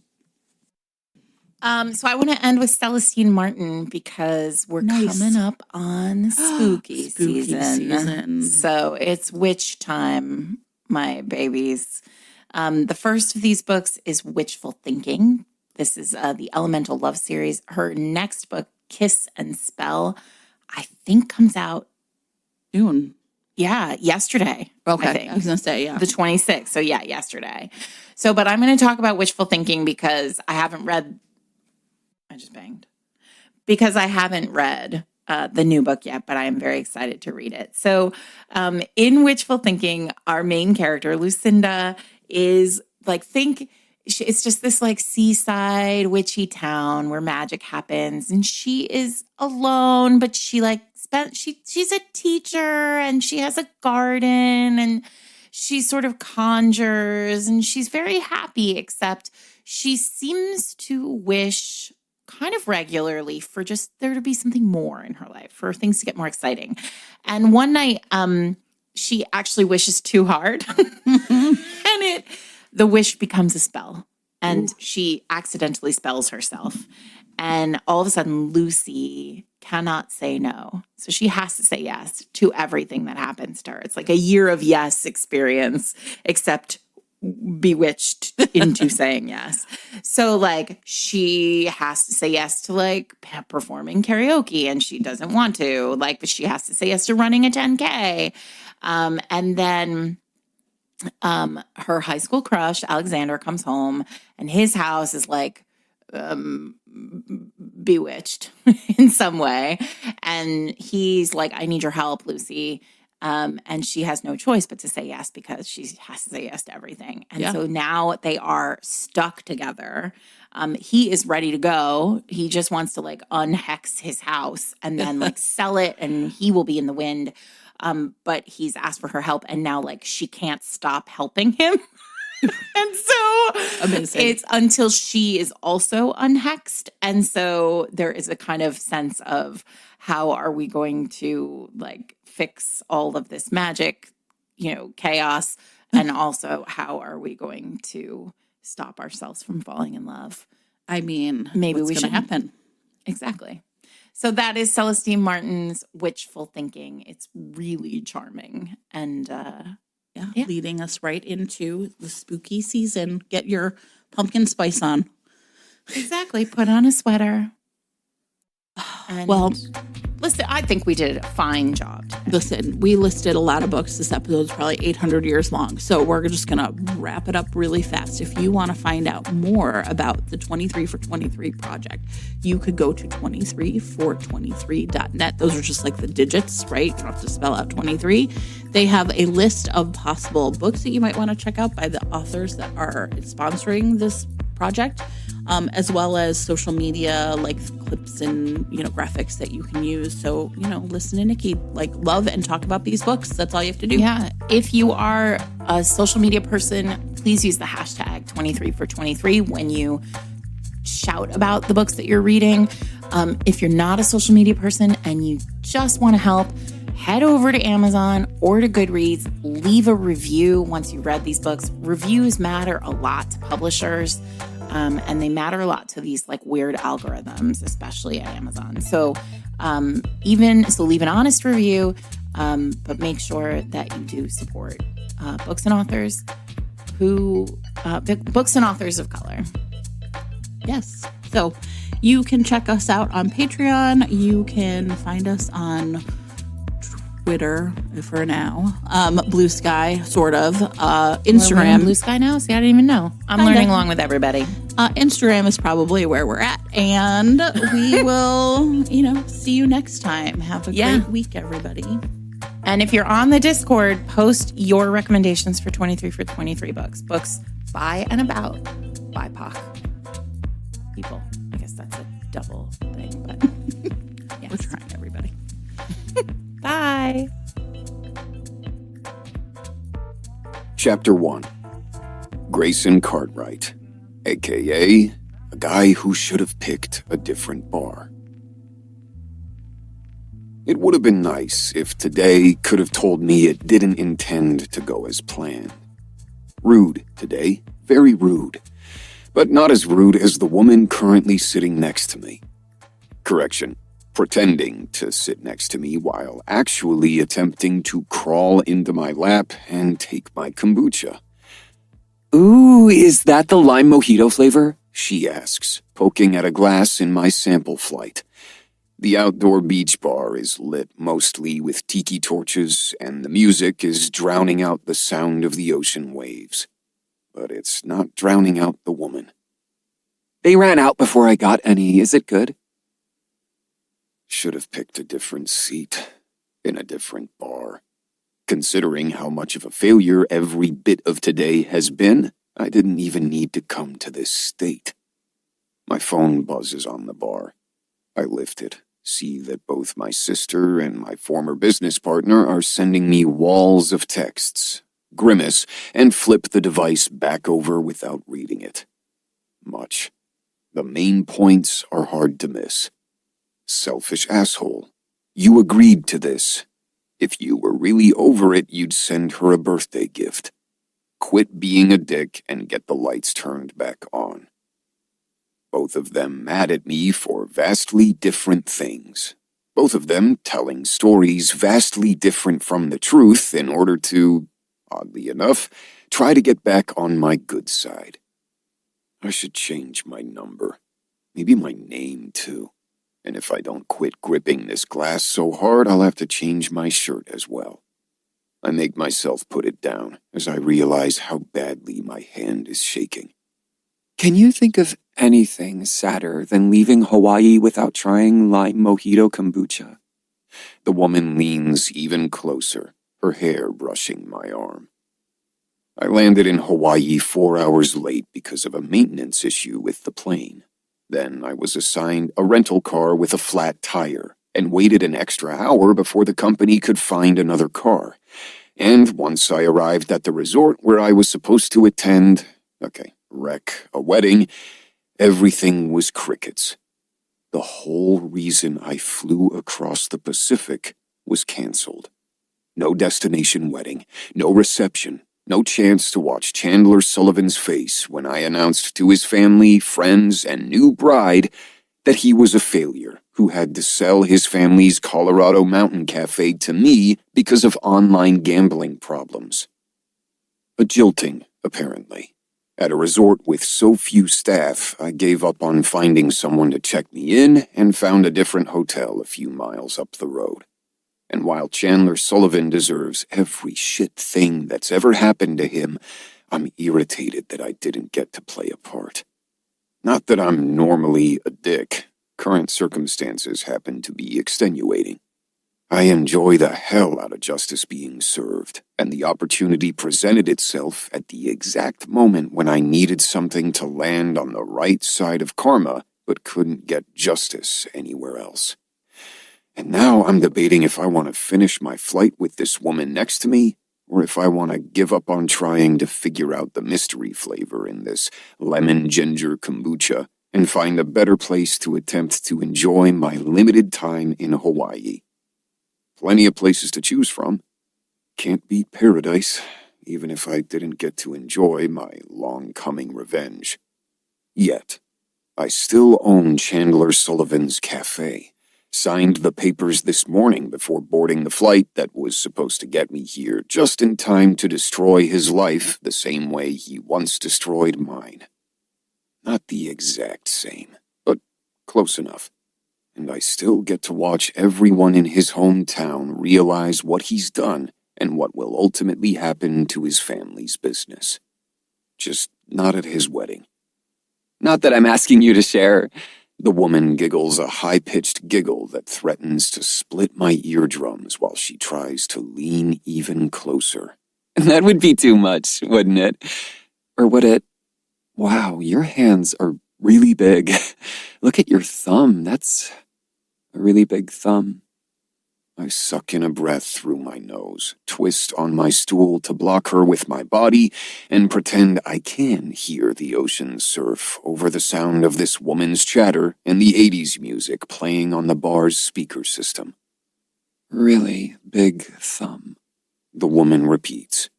I take another swig of my lemon ginger kombucha and close my eyes while I swirl it around my mouth. What is that aftertaste? It's different. Reminds me of the holidays, but fir tree isn't right, and also doesn't make any sense. I love a good puzzle, especially after a long day of not much going right. Are your feet as big? The woman next to me asks. And this kombucha is a mystery I won't be solving. Today's a wash.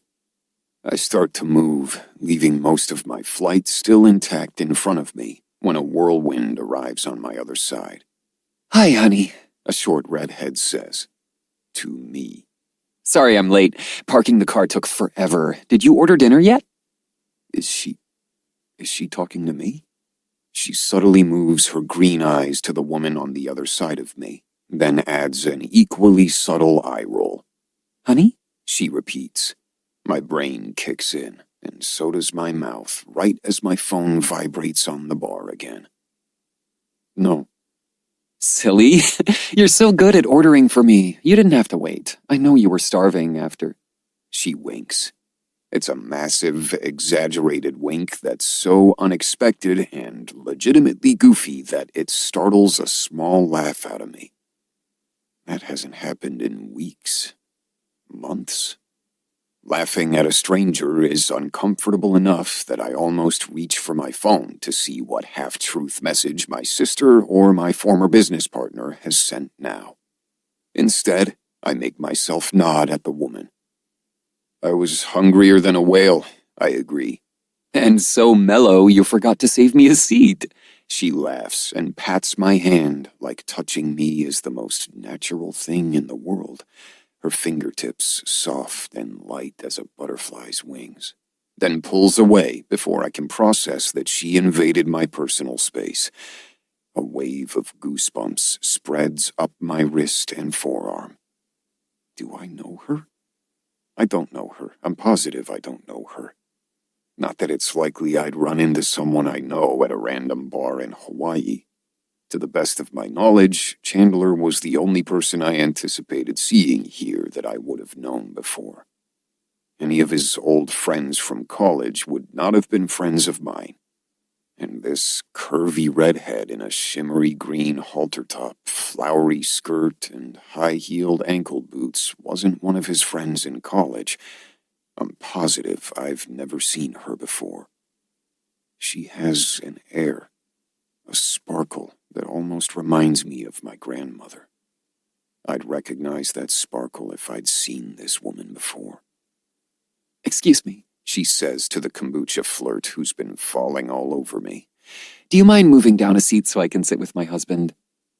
It should be the most ball-shriveling statement a woman could make, especially given the subject of one of the conversations still making my phone vibrate on the bar. Instead, I realize I'm subconsciously leaning toward her the same way the kombucha flirt has been leaning into me. The unwelcome space-invading, kombucha-thieving woman stutters out an awkward response while the redhead circles behind me, trailing those butterfly wing fingers lightly up my arm, over my shoulders, and down my other arm, setting my skin on fire under my Hawaiian shirt. Thank you so much. You're the best. I barely register that the kombucha flirt is retreating far, far down the bar. All of my attention is on the redhead. It's curly. Her hair, I mean. It's a mass of curly copper frizzing all over her head. She's so short, even in the heeled boots, that she has to boost herself into the newly vacant bar stool. And now that sparkle is fading as she gives me a pained smile. Apologies for invading your bubble. You looked like you needed a save, and I need to do about 5,000 more good deeds today. I'll pretend to talk to you for a few more minutes and then be on my way. You can ignore me. Stay. The word falls out of my mouth while my guard goes up. If there's one thing marital counseling taught me, and that recent business developments reinforced, it's that I'm historically terrible at recognizing when I'm being manipulated. So I'm studying this woman closely while her smile goes from pained to I have sunk to the most miserable depths of hell and will never get out. Oh, honey, She says, rapidly shaking her head. you do not want my stink on you. Yep, I'm officially intrigued. Still massively on guard, can't help it, but intrigued. You murder someone? She grimaces. Only their reputation. And how? Get you something? The bartender interrupts. The redhead flashes a smile at him. Water, please, and his drinks are on me. Before I can utter a word, she passes a credit card across the bar.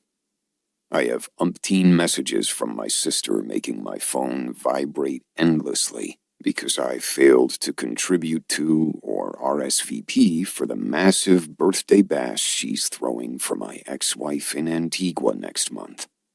My parents regularly request that I lend, and I do mean lend without repayment, them money because you owe us after the top-notch education we gave you at boarding school all of those years. You know that's why our part of the family trust fund ran dry. My business partner just took 5 years' worth of my research and sold it to his buddy's startup company because you don't need the money, Gray. Do somebody a favor for once. For once. For once. Fuck that. So someone else picking up my tab purely for the purpose of doing a good deed for someone else? This is refreshing. And paranoia-making. Is she playing me? Does she know who I am? Seems unlikely. None of my siblings or their children were quick or smart enough to become celebrities for being rich, and the trust fund from the old Cartwright apple farm empire dried up before any of them thought to try it. We're obscure in the world of old rich families. Plus, we're not actually rich anymore. Not as a family. As for me personally, the only people who care who I am and where I made my own small fortune are in apiology or the food packaging industry, which is exactly how I like it. No arguing, The redhead says when she catches me watching her while the bartender runs her card. I have too many more good deeds to do today. Kombucha forgotten. I like this mystery better. Dangerous spot to like the mystery of a woman. The last time it ended with a hellacious divorce that most of my family still hasn't forgiven me for. How's a woman like you come to dabble in ruining reputations? I ask. She squeezes her eyes shut. You don't want that story. Seems like something a wife would share. Not that mine ever did. I found out what she'd been doing online after our separation. The redhead laughs, but it's a sad laugh. Did I imagine the sparkle? I really thought that woman would demand to see our rings, She says. I'm allergic to anything on my fingers, and yours is being upgraded. Quick work making a cover story. But the minute you say allergic to anything on my fingers, every woman in a 10-state radius will know you're allergic to commitment. We're in Hawaii, no state radii. It extends beyond the ocean and wraps back around the other side of the world. Also, did you just say radii? That's adorable. Mathematician? Sure, let's go with that. It's a deal, Mr. Mathematician. Excellent. And your industry is? Reputation ruination. We've covered this. Unique profession, reputation ruination. Is it your side job or is that your 9 to 5? Is it a work-from-home thing or do you have an office? I know a person or two who could use those services. I add a smile, even though I'm dead serious. If my new life mission is to be the superhero, super vengeance man, I could use a sidekick who can ruin the reputations of people who deserve it. She groans. Look, you seem like a nice person. And here comes the blow-off. I'm actually smiling out of instinct instead of forcing it now. Feels good. This isn't about you, The redhead says. It's about me using gossip improperly. Go on. No. Look, I can take a no. This isn't me not taking a no. This is me observing that you look sad and you're still sitting here. You did me a favor. Seem like a good wing woman. Just saying, if you need to get something off your chest, I'm here. Nothing good ever comes of gossiping. I lift my brows, and she groans again. That's such a lie.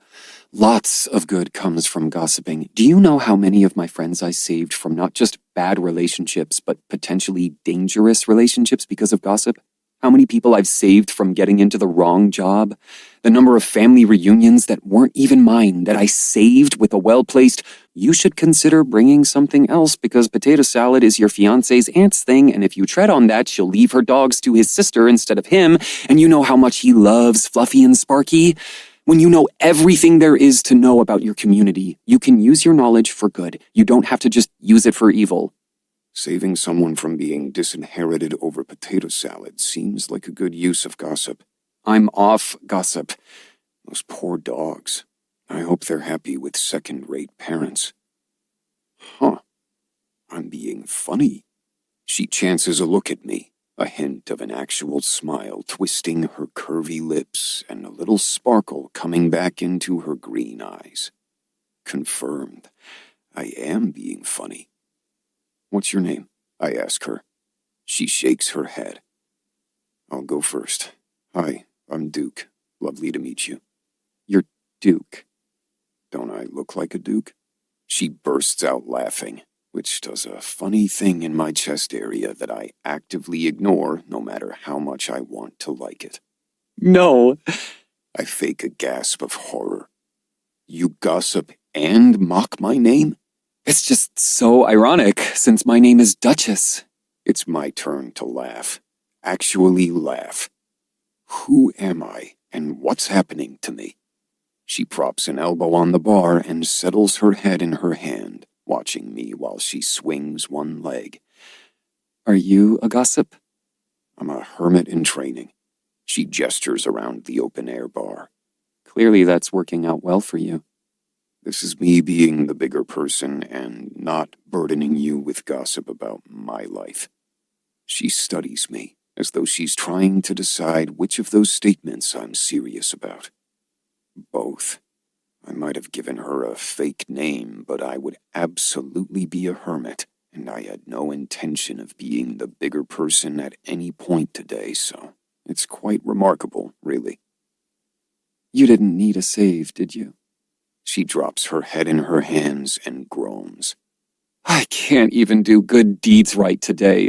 No, I did. And lucky me, my savior is fascinating. The bartender returns with her credit card and a glass of water. She glances back at the kombucha flirt while she tucks her card away before I can get a glimpse of the name on it, clearly trying to decide if her good deed is done or not. You like fried calamari? I ask her. No, She says. but thank you. Shrimp cocktail? Poke? Sashimi? She's still watching us, by the way. Apparently, one laugh is all I'm getting. Her smile has ghosted her once again. You're entirely too good for me tonight. Please, drink your drinks. I'm not here. Thank you, stranger in a bar who's being far kinder than I deserve. I'm Duke, I interrupt. We're not strangers anymore. She has incredibly expressive eyes. They're emeralds in a sea-green bay, simultaneously telling me she knows I'm lying about my name, that if I was Duke, I'd pull out my driver's license and prove it, and also that exchanging even fake names is too much of a relationship for her. Truly, you don't want anything to do with me. She insists again. I'm failing to understand what someone who saves dogs from awful futures and relationships from splitting over potato salad could have done that's so terrible that you have to decline the best of what Hawaii has to offer in appetizers. Her gaze wavers. Do you have siblings? I grimace, then grab my phone, which is still vibrating with text messages, and shut the damn thing off before shoving it in my pocket. Siblings of your heart, then? She presses, obviously not missing what's going on with my phone. Someone you love so much that you'd do anything for them? Zen springs to mind immediately. My brother's eldest child doesn't fit the family mold. Mimi, my grandmother, is such a close second that she might not have been second at all. How a woman as fascinating and kind as Mimi birthed such an ungrateful and unpleasant man as my father is beyond me. I tend to blame my grandfather, and I used to include Vince, my business partner, as my family. But he launched himself firmly into the former friend category when he lied to me about what I was signing. He's single-handedly responsible for sending me into my villain era and no longer deserves my time. Thought so. Duchess says softly. Have you ever hurt them so badly you weren't sure they'd forgive you? Or that you could forgive yourself because you forgot the rules? Dangerous question. Is there a person on Earth who doesn't have regrets? I don't want to know what I know anymore. I want it all gone, permanently erased from my brain. You know where they keep the bodies? I stage whisper. No, but I know where they water down the drinks, and who's running the fake ID scam for seniors who want an elderly discount before they honestly qualify, and why you should never, ever, ever get a muffin from the bake sale at Winterfest. Why shouldn't you get a muffin? Because Mrs. Pineapple beats the batter too much and thinks lavender doesn't make them taste like chewy soap. She claps a hand over her mouth, but keeps talking. I have to go. I really, really do. Mrs. Pineapple? Thank you for that being all that you'll remember of what I just said. Is your admirer gone yet? Nope, still watching us. Probably really curious why we haven't gotten any food yet. We should be starving after our afternoon activities. You'll have to sit here and actually have dinner with me. If her lips weren't trying to tip up despite the grief in her eyes, I'd leave her alone. But she did me a solid. I'm intrigued, and I feel like I owe her. Or we could get out of here, I say. Her gaze shifts to the flight of kombucha still in front of me. Doing good deeds is a much better partner activity. I rise off my stool and offer her my hand. And we'll look like horny honeymooners, and my admirer will fully get the hint. Whereas I'll be completely and totally at her mercy if she thinks we're having a fight. You basically have to come with me, at least until she can't see us anymore. Wouldn't it be horrible if we happened to do one of your 5 million good deeds together along the way? Her eyes almost light up with amusement. Almost, but not quite. You are trouble. Not generally. This has to be you. While she's clearly struggling, I'm smiling broadly. Odd sensation. My cheeks will probably hurt tomorrow. But there's nothing in the world I want more right now than to see where a night of doing good deeds with a woman who's having a bad day and trying to do better will take me. She looks at my hand, then tilts her head to look up at me. Despite how far she's craning her neck, she hits me with straight-on eye contact with those fascinating green eyes that makes goosebumps break out on my skin again. Spontaneity and I are distant acquaintances. We get along fine on the rare instance when we're thrown together. See also, I wasn't planning on buying a mountain cafe, but the opportunity presented itself with the best of timing. But neither of us go out of our way to see each other. Nothing else about today has gone as planned. I'm leaning into the unexpected and salvaging what I can. Considering I intend to ruin Chandler Sullivan's life the minute I set foot in his hometown, it wouldn't be bad for me to do a few good deeds myself, no matter how much he deserves it. The last time I took someone with me for a string of good deeds, 4 chickens terrorized the grocery store for a full weekend, and the town council asked me to refrain from participating in Random Acts of Kindness Day ever again, Duchess says. I don't even know her real name, and I am all in on spending the rest of my time in Hawaii with this woman. I've officially been warned, and I've had a shitty day that should be balanced with good karma as well. Would it count as a good deed if you took me out on your string of good deeds so that I can have fun and improve the world too? She hesitates for another long breath, but then she slips off the stool, going back to being even shorter, and she takes my hand. Electricity jolts through my entire body. I don't know who she is. I don't know why she's having a bad day. I don't know how much I'll regret this tomorrow. Punishment comes in all forms, she mutters to herself. Oh yes, this will be a night to remember.